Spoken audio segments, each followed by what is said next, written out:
ये जो आप पहले दिन ही कलश स्थापना होती है और पहले दिन ही आपको ये ज्ञान हो जाए कि बच्चे पूछें कि कलश क्यों रखा जाता है, कलश के ऊपर आम के पत्ते क्यों लगाए जाते हैं, कलश के ऊपर नारियल क्यों रखा जाता है, कलश के ऊपर 9 बार मोली क्यों बांधी जाती है, मोली मतलब लच्छा नाड़ा 9 बार क्यों लपेटा जाता है नारियल के ऊपर, कलश के ऊपर जब रखते हैं।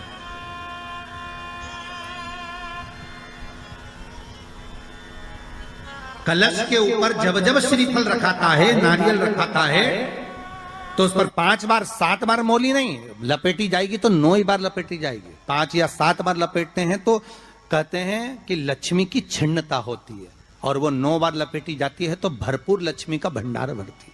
क्यों क्यों कहते हैं उसे? भगवान कुंभ का निर्माण कर रहे हैं, भगवान कलश का निर्माण कर रहे हैं, और भगवान स्वयं ब्रह्मदेव कर रहे हैं कि आप ऐसा निर्माण कर दो जिसमें 33 कोटि देवता स्वतः विराजमान हो जाए। तो भगवान ने उस कलश का निर्माण कर दिया। अब कलश का निर्माण करा तो स्वयं भगवान ब्रह्मदेव बोले, प्रभु इस कलश के अंदर मेरा स्थान कहां है, मेरा स्थान कहां है?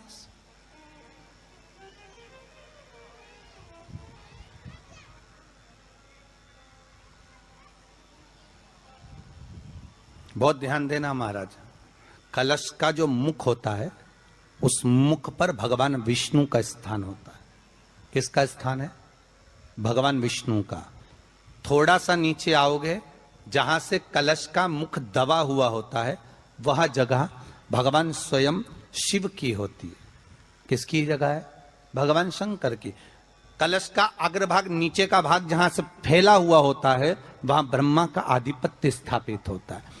फिर कलश का जो नीचे का भाग होता है वो भगवान शिव और शक्ति का स्थान होता है।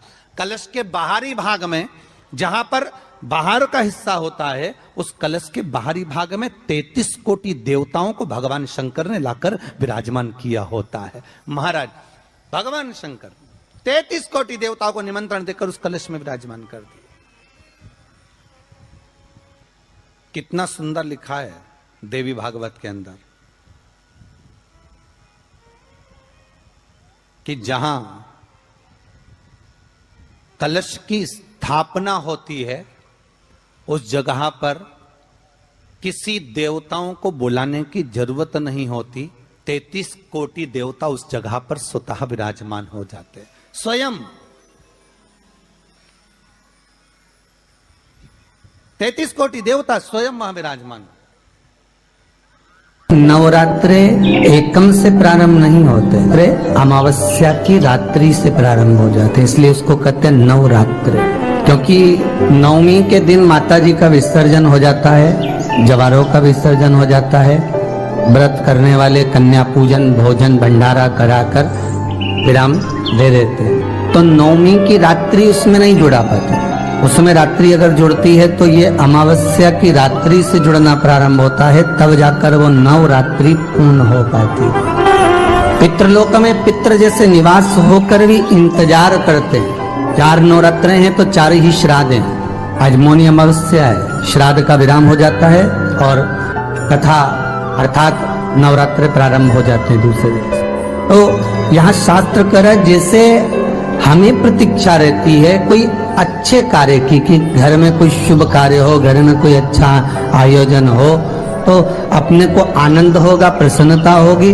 उसी तरह हमारे जो पूर्वज चले गए, जो पूर्वज चाहे वो अधोगति में गए हों, चाहे वो देवगति में गए हों, चाहे वो पितृलोक में निवास कर रहे हों, तो जितने भी पितृलोक में निवास करने वाले पूर्वज होते हैं वो भी ये विचार करते हैं कि हमारे घर के वंश द्वारा, हमारे वंशजों द्वारा कोई ऐसा सत्कर्म हो जिससे हमारे जीवन की वितृप्ति हो और हमें आनंद की अनुभूति हो।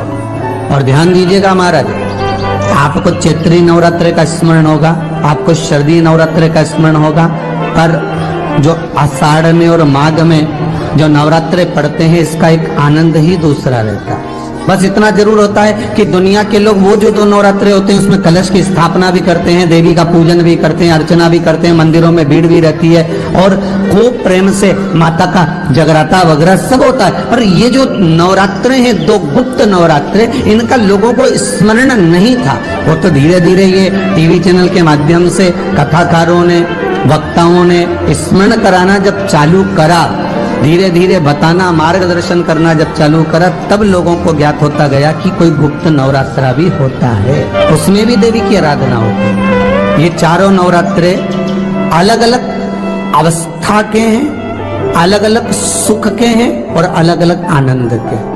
आपके घर में पितृदोष है, आपको ऐसा महसूस होता है, तो किसी भी नवरात्रि के पहले जो अमावस्या पड़ती है, जिस दिन अमावस्या रहे उस दिन चावल की कटोरी में एक कपूर का टुकड़ा रख दीजिए, छोटा सा, और कपूर का टुकड़ा रखकर उस कपूर को दरवाजे के बाहर कटोरी में ही, चावल रखी हुई कटोरी में ही उसको पितरों का स्मरण कर कर जला दीजिए।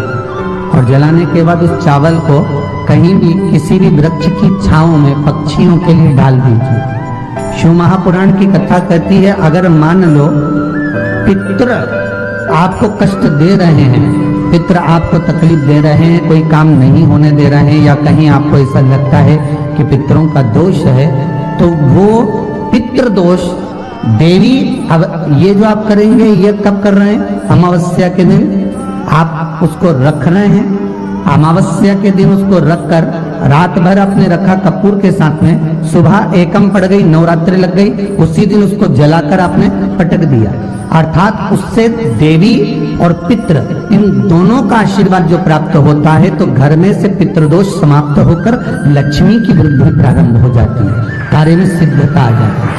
और नवरात्रि में भी देवी की आराधना का एक स्मरण का सुख है महाराज। ज्योत का विधान है, नवरात्रि में देवी की ज्योत लगती है, अखंड ज्योति लगती है, जवारे बुआए जाते हैं, कलश लगता है।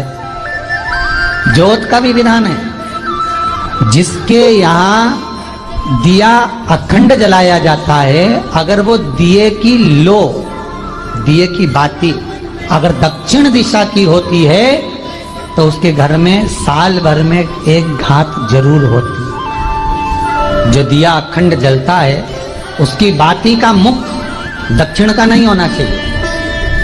अगर आपने देवी भागवत का स्मरण करा हो, देवी भागवत को अगर सुना हो, तो देवी भागवत में स्पष्ट किया गया कि पूर्व की ओर मुख करा हुआ दिया, अर्थात पूर्व की ओर ज्योत जो जलाई जाती है वो संपदा की वृद्धि करती है। पश्चिम की ओर मुख कर कर जो ज्योत लगाई जाती है महाराज, वो वैभव को देती है। और उत्तर की ओर जो मुख कर कर ज्योत जलाई जाती है, उत्तर की ओर जो ज्योत का मुख रहता है, वो आयु की वृद्धि करती है, घर में अकाल मौत को रोकती है। दक्षिण की ओर ज्योत ना लगाएं, अगर आपको लगाना है पूरब की लगाएं, पश्चिम की लगाएं या उत्तर की लगाएं।